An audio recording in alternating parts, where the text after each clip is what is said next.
भाभी, जरा हमारे पास भी बैठ जाओ। कब से इधर उधर घूम रही हो? चारू अपनी भाभी को टोकते हुए बोली। दीदी, बस छत से कपड़े ले आओ, फिर बैठती हूँ। दिव्या सीढ़ियाँ चढ़ते हुए बोली। अरे ले आना बाद में, कपड़े कौन से भागे जा रहे हैं? इतने दिनों बाद ननद आई है, ये नहीं कि 2 घड़ी बैठकर हालचाल पूछ ले। सास ने थोड़ा झिड़कते हुए कहा, लेकिन दिव्या फिर भी सरपट छत पर गई और सूखे हुए कपड़े उतार लाई। दीदी, बस अब यहाँ बैठकर कपड़े तह कर लूंगी तो एक काम भी हो जाएगा और अब थोड़ी देर में चाय का वक्त भी हो जाएगा। दिव्या कपड़ों का ढेर पलंग पर रखकर बैठ गई। भाभी, आप तो ऐसे दिखा रही हैं जैसे फुर्सत ही नहीं मिलती। अरे शुक्र मनाओ कि आपको माँ जैसी सास मिली है। मेरी माँ तो बेचारी बहुत सीधी है। अगर मेरी सास के जैसी सास मिल जाती तब आपको पता चलता। दिन भर ये करो वो करो लगाए रखती है। मजाल जो 2 घड़ी आराम कर लो। चारू मुंह बनाते हुए बोली। ननद की बात पर दिव्या सिर्फ मुस्कुरा दी। तभी दिव्या के फोन की रिंग बजी तो दिव्या ने देखा उसकी माँ का फोन था। दीदी, मेरी मम्मी का फोन है। चारू कुछ कहती इससे पहले ही दिव्या की सासू माँ बोल पड़ी। अरे तेरी माँ से फिर बात कर लेना बहू, पता नहीं रोज रोज क्या बात होती है। 2 घड़ी ननद ने पास बैठने के लिए क्या कह दिया तो 100 बहाने तैयार रहते हैं इसके पास। सास की बात सुनकर दिव्या ने फोन काट दिया। फिर अपनी सास से बोली, माँ जी, 1 हफ्ते से मैंने माँ से बात नहीं की है। माँ है ना, दिल नहीं मानता। कोई बात नहीं, मैं फिर कभी कर लूंगी। और सुनाओ दीदी, जीजा जी कैसे हैं? और इस बार आप इतने दिनों बाद क्यों आई? दिव्या ने मजाक में अपनी ननद से कहा।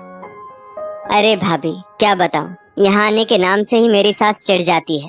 वो तो मैं ही जिद करके आ जाती हूँ। सच भाभी, इतनी खड़ूस सास तो भगवान किसी को ना दे। ननद की बात पर दिव्या सोचने लगी। मैं भी कहाँ पिछले 8 महीनों से अपने मायके गई हूँ।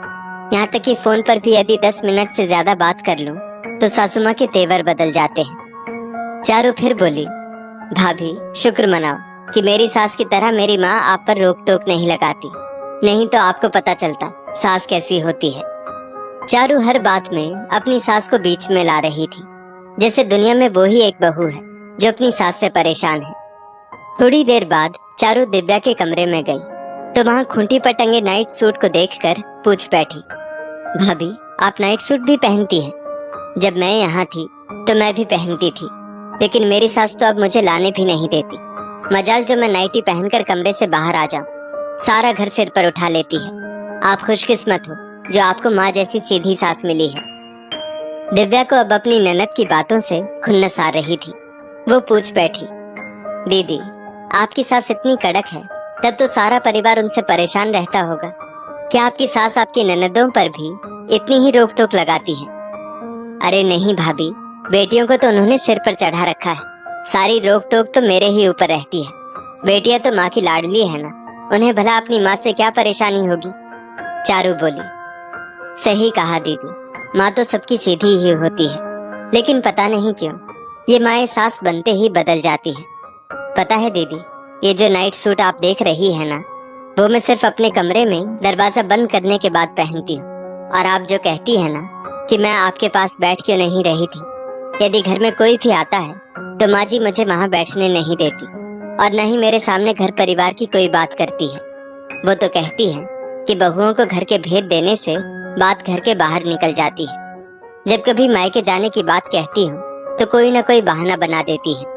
जो मम्मी जी आपसे हर रोज फोन पर बातें करती है ना, वही मम्मी जी यदि मैं अपनी माँ से हफ्ते में 2 बार भी बात कर लूं तो कहती है मायके से इतना मोह रखेगी तो अपना घर कैसे बसाएगी। सच बताऊं तो दीदी, आपकी माँ सचमुच बहुत सीधी है, लेकिन मेरी तो वो सास ही है ना। और इसमें कोई नई बात नहीं है, क्योंकि सास बनने के बाद बहू को नियमों में बांध कर रखना शायद वो अपनी जिम्मेदारी समझती है।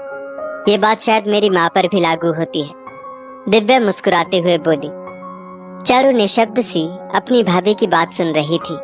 उसे यकीन नहीं हो रहा था कि उसकी सीधी माँ सचमुच सास बनकर इतना बदल गई है, लेकिन उसे आभास जरूर हो रहा था कि भाभी ठीक ही कह रही है।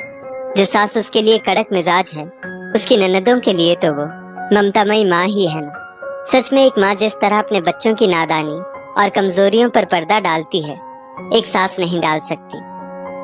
आप सही बोल रही हैं भाभी, सच में माँ तो सबकी सीधी सादी ही होती है, लेकिन सास तो सास ही होती है। अब मैं ये कभी नहीं कहूंगी कि आप खुशकिस्मत हो। नहीं दीदी, खुशकिस्मत तो मैं हूँ जो मुझे आप जैसी प्यारी ननद मिली है। और सच पूछो तो मुझे माँ जी से भी कोई शिकायत नहीं है, क्योंकि सास बहू का रिश्ता ही ऐसा खट्टा मीठा होता है। अपना घर परिवार किसी पराये घर से आई लड़की को सौंपना इतना आसान थोड़े ही होता है।